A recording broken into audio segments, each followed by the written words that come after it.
Meron na yung binili na action cam. Supposedly, dapat GoPro yung bibiling ko, pero hindi yung latest version. Nasa isip ko nga, ano lang eh, Hero 4 lang.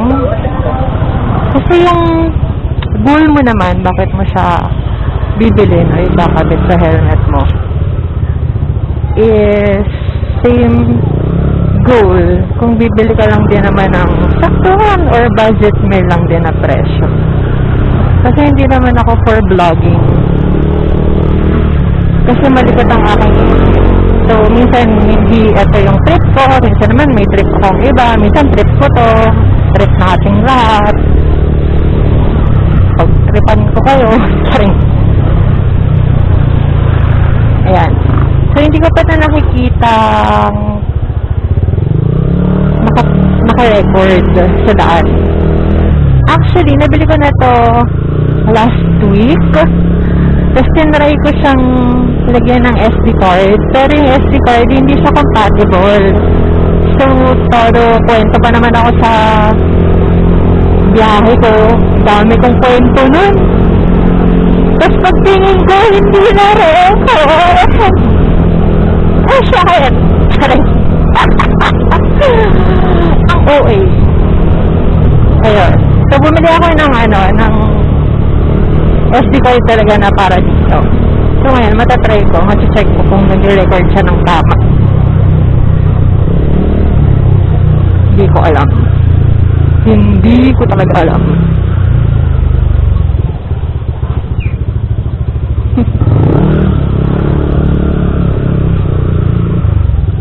Ted!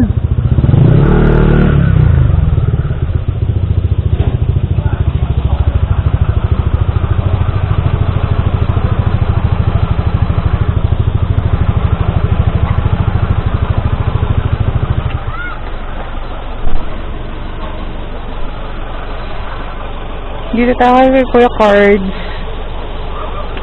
Bibilin kasi ako na pyesa.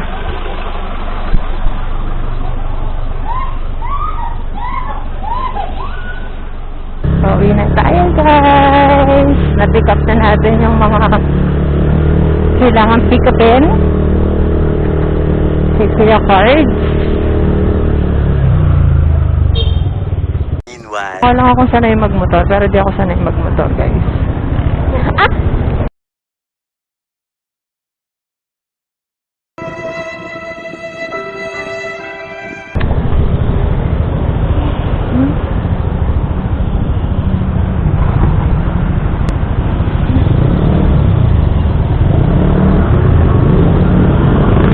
Ay, nako. Naka-signal light eh.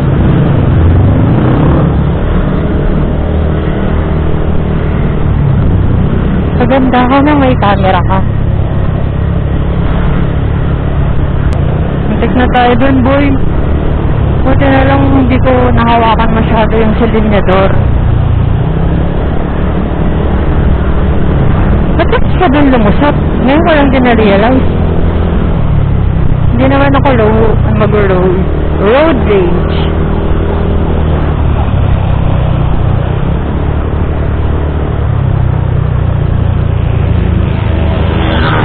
Kasi minsan may fault din naman tayo. Baka hindi ko siya napansin sa side mirror ko. Pero may side mirror ako. Hindi ko lang siguro siya napansin. Pero doon kasi siya lumusot. Huh.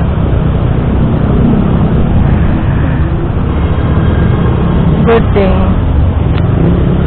Wala naman nangyari. Hindi din naman ako nagasgasan. Hindi din naman nagasgas yung motor. Alam niyo ba, kaya ako bumili ng action cam, hindi talaga para mag-vlog. Para may panlaban ako sakaling may mga uneven or unpredicted na pangyayari. Like, disgrasya. Kasi hindi mo naman masasabi, diba kung wala kang magdidisgrasya. Ang tanging magagawa mo lang is maging equip.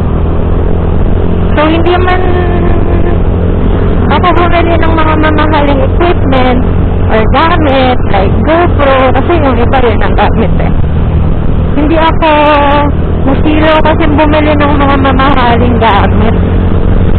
Mas nag-i-invest ako sa sa performance ng motor kesa dun sa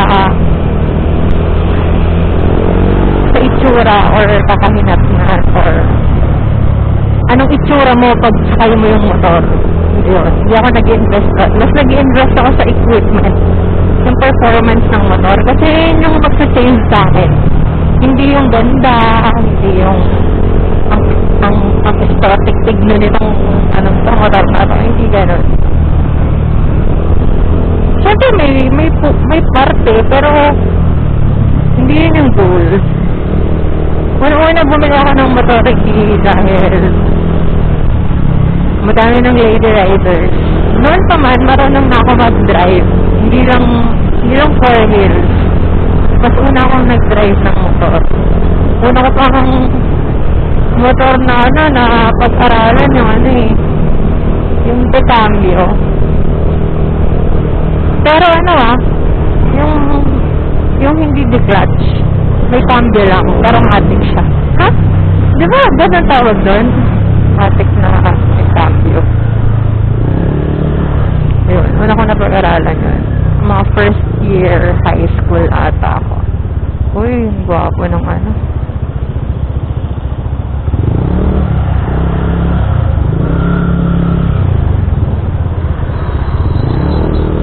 Gwapo ng na car ni ate girl. Ayun. Ano yung kinukwento ko? Nakakatawa pala magkwento, no? Parang may kausap.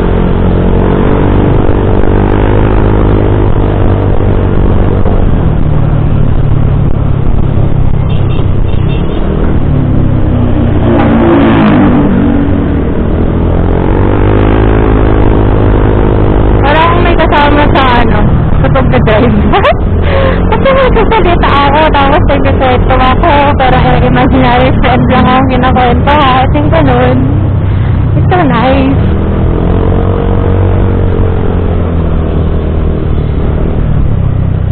Kaya na naman po tayo sa may Kawayan.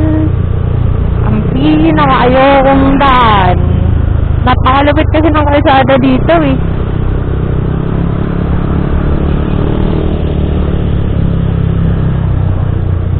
Hindi mo matansya kung patag ba to, smooth ba siya, pero hindi patag.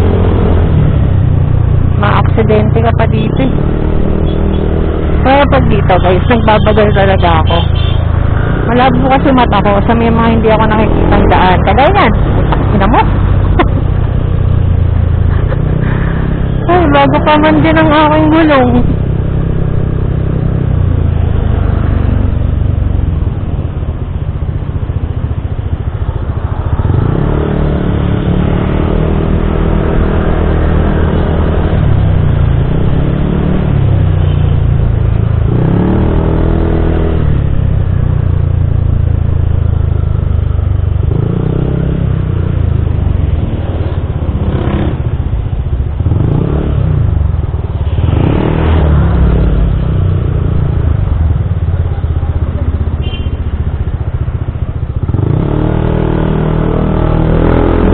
Sanay ako dito.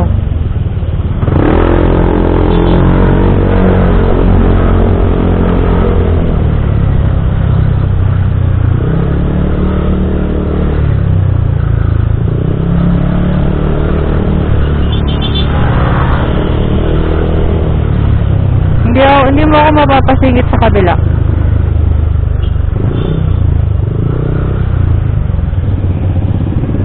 Hindi mo ako mapapasingit dun, boy.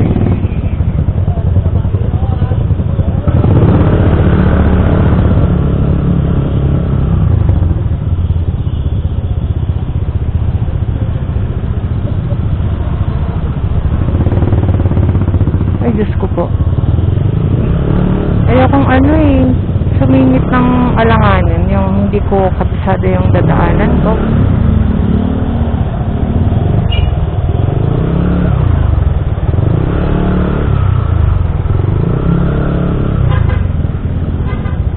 kasi boy, hindi ko susugal yung buhay ko.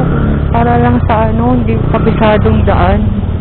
Diba nga, ito yung akin na kwento ko nung akala ko nagre-record tong action cam. Panatag akong dumaan sa daan, sa dinadaanan na ni Kenneth.